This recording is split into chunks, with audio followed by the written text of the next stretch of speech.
Chapter 9. The fighting begins. Saturday lives in my memory as a day of suspense. It was a day of lassitude too, hot and close, with, I am told, a rapidly fluctuating barometer. I'd slept but little, though my wife had succeeded in sleeping, and I rose early. I went into my garden before breakfast and stood listening. But towards the common, there was nothing stirring but a lark. The milkman came as usual. I heard the rattle of his chariot, and I went round to the side gate to ask the latest news. He told me that during the night the Martians had been surrounded by troops, and that guns were expected. Then, a familiar, reassuring note. I heard a train running towards Woking. "They aren't to be killed," said the milkman, "if that can possibly be avoided." I saw my neighbour gardening, chatted with him for a while, and then strolled into breakfast. It was a most unexceptional morning. My neighbour was of opinion that the troops would be able to capture or to destroy the Martians during the day. "It's a pity they make themselves so unapproachable," he said. "It would be curious to know how they live on another planet. We might learn a thing or two." He came up to the fence and extended a handful of strawberries, for his gardening was as generous as it was enthusiastic. At the same time, he told me of the burning of the pine woods about the Byfleet Golf Links. "They say," said he, "that there's another of those blessed things fallen there, number 2, but one's enough, surely. This lot will cost the insurance people a pretty penny before everything's settled." He laughed with an air of the greatest good humour as he said this. The woods, he said, were still burning, and pointed out a haze of smoke to me. "They will be hot underfoot for days, on account of the thick soil of pine needles and turf," he said, and then grew serious over poor Ogilvy.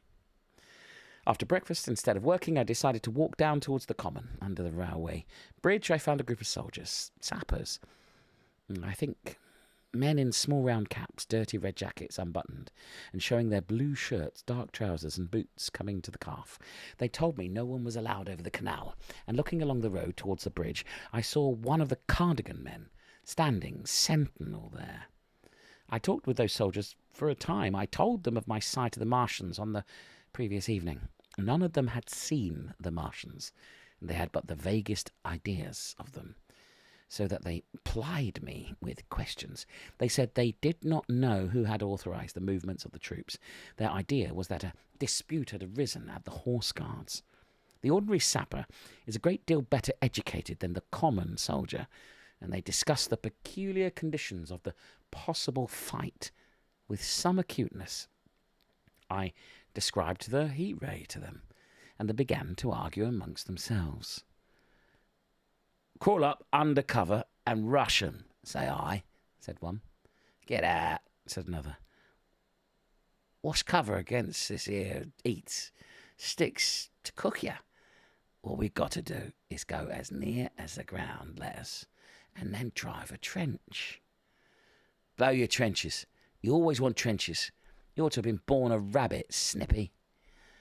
"Ain't they got any necks then?"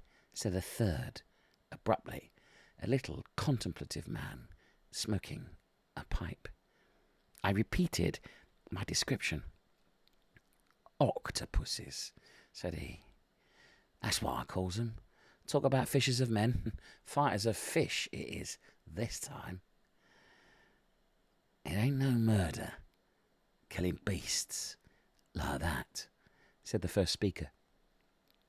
"Why not shell the darn things straight off and finish 'em," said the little man.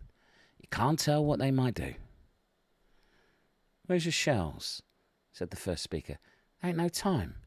Do it in a rush. That's my tip. And do it at once." So they discussed it. After a while, I left them and went on to the railway station to get as many morning papers as I could. But I will not weary the reader with a description of that long morning and of the longer afternoon. I did not succeed in getting a glimpse of the common, for even Horsell and Chobham Church towers were in the hands of the military authorities. The soldiers I addressed didn't know anything. The officers were mysterious as well as busy. I found people in the town quite secure again in the presence of the military, and I heard for the first time from Marshall, the tobacconist, that his son was among the dead on the common. The soldiers had made the people on the outskirts of Horsell lock up and leave their houses. I got back to lunch about 2, very tired, for as I said, the day was extremely hot and dull, and in order to refresh myself, I took a cold bath in the afternoon. About 4:30 I went up to the railway station to get an evening paper, for the morning papers had contained only a very inaccurate description of the killing of Stent, Henderson, Ogilvy, and the others. But there was little I didn't know. The Martians did not show an inch of themselves. They seemed busy in their pit, and there was a sound of hammering and an almost continuous streamer of smoke. Apparently they were busy getting ready for a struggle. Fresh attempts had been made to signal, but without success, was the stereotyped formula of the papers. A sapper told me it was done by a man in a ditch with a flag on a long pole. The Martians took as much notice of such advances as we should of the lowing of a cow. I must confess, the sight of all this armament, all this preparation, greatly excited me. My imagination became belligerent and defeated the invaders in a dozen striking ways. Something of my schoolboy dreams of battle and heroism came back. It hardly seemed a fair fight to me at that time. They seemed very helpless in that pit of theirs. About 3 o'clock there began the thud of a gun at measured intervals from Chertsey or Addleston. I learned that the smouldering pine wood into which the second cylinder had fallen was being shelled, in the hope of destroying that object before it opened.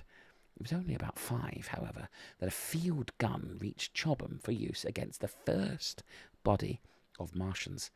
About 6 in the evening, as I sat at tea with my wife in the summer house, talking vigorously about the battle that was lowering upon us, I heard a muffled detonation from the common, and immediately after a gust of firing.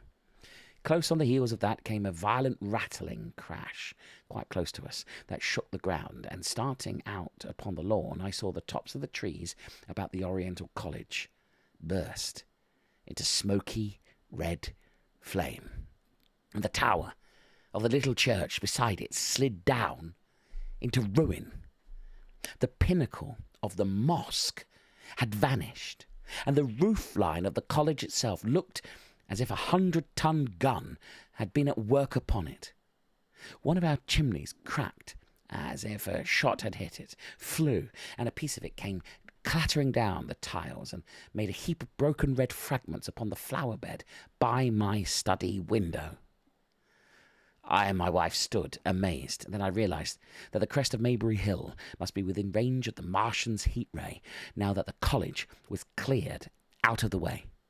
At that I gripped my wife's arm, and without ceremony ran her out into the road. Then I fetched out the servant, telling her I would go upstairs myself for the box she was clamouring for. "We can't possibly stay here," I said, and as I spoke the firing reopened for a moment upon the common. "But where are we to go?" said my wife, in terror, I thought, perplexed. Then I remembered her cousins at Leatherhead. "Leatherhead," I shouted, above the sudden noise. She looked away from me downhill. The people were coming out of their houses, astonished.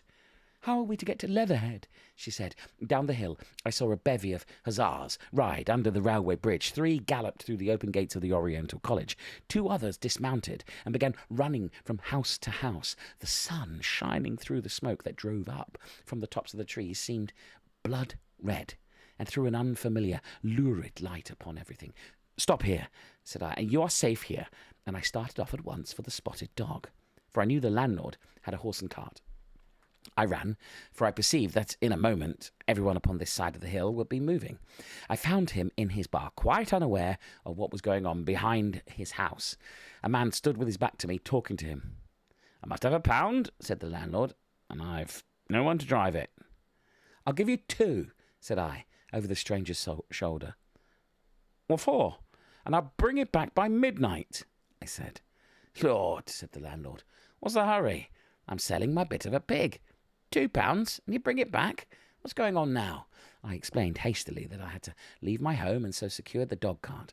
At the time, it did not seem to me nearly so urgent that the landlord should leave his. I took care to have the cart there and then and drove it off down the road, and leaving it in charge of my wife and servant, rushed into my house and packed a few valuables, such plate as we had, and so forth. The beech trees below the house were burning while I did this, and the palings up the road glowed red. While I was occupied in this way, one of the dismounted hussars came running up. He was going from house to house, warning people to leave. He was going on as I came out of my front door, lugging my treasures, done up in a tablecloth. I shouted after him, "What news?" He turned, stared, bawled something about crawling out of in a thing like a dish cover, and ran on to the gate of the house and the crest. A sudden whirl of black smoke driving across the road hid him for a moment. I ran to my neighbour's door and rapped to satisfy myself of what I already knew, that his wife had gone to London with him and had locked up their house. I went in again, according to my promise, to get my servant's box, lugged it out, clapped it beside her on the tail of the dog cart, and then caught the reins and jumped up into the driver's seat beside my wife. In another moment we were clear of the smoke and noise and spanking down the opposite slope of Maybury Hill towards Old Woking. In front was a quiet sunny landscape, a wheat field ahead on either side of the road, and the Maybury Inn with its swinging sign. I saw the doctor's cart ahead of me. At the bottom of the hill I turned my head to look at the hillside I was leaving. Thick streamers of black smoke, shot with threads of red fire, were driving up into the still air, and the throwing dark shadows upon the green treetops eastward. The smoke already extended far away to the east and west, to the Byfleet pine woods eastward, and to the Woking on the west. The road was dotted with people running towards us, and very faint now, but with very distinct through the hot, quiet air, one heard the whir of a machine gun that was presently stilled, and an intermittent cracking of rifles. Apparently the Martians were setting fire to everything within range of their heat ray. I am not an expert driver, and I had immediately to turn my attention to the horse. When I looked back again, the second hill had hidden the black smoke.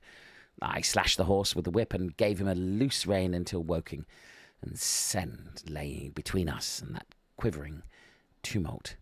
I overtook and passed the doctor between Woking and Send.